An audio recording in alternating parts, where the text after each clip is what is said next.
Hello everyone and welcome to Sunup. I'm Lyndall Stout.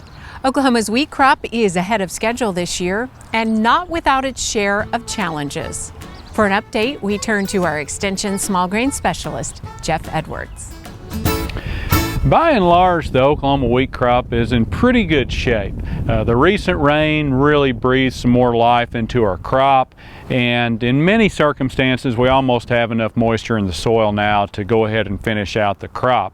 There are a few areas where the crop was a little too far gone due to drought, and it wasn't able to bounce back, and it's not really going to recover. Another example of the crop where it's not in quite as good of shape would be some of our producers, because of the price, the cost of inputs, and the way everything was looking, did not invest in top dress nitrogen. That is really starting to show up in those fields. But as a whole, I think we're on our way to an average crop. I would say the wheat crop is about a week to 10 days ahead of schedule.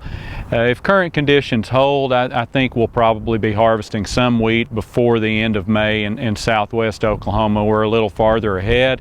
Our temperatures, though, have cooled off a little bit. We're more in the 60s and 70s. That will slow things down, and it's actually a very good thing for the wheat crop. These cooler temperatures will help us fill out those grains, make larger grains. So if harvest goes ahead and gets delayed a little bit and we're closer to June 1st, it will actually be a good sign for the wheat crop if it's due to cool temperatures. Now in the spring is a really good time to look at weeds. In a perfect world, there wouldn't be any weeds out there and we would have them controlled. But a lot of our grassy weeds that are really hard to control are also hard to identify in the fall.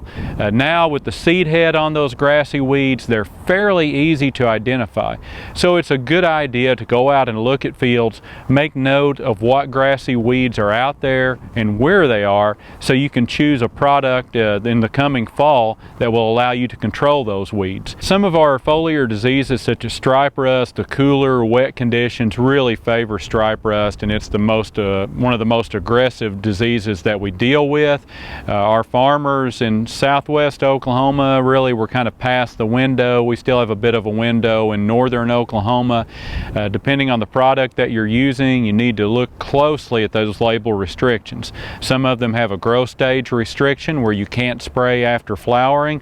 Others have a pre-harvest interval. So it's really important to make sure you know those label restrictions and that you adhere to those. Generally, after the wheat is flowered, there's not a lot we can do. We still need to monitor. There are a few insect pests that could be out there causing us problems, but most of the time our fungicide applications have been made by then, and a lot of it's up to Mother Nature at that point. So the best thing we can do at that point is start greasing the combines and preparing for harvest.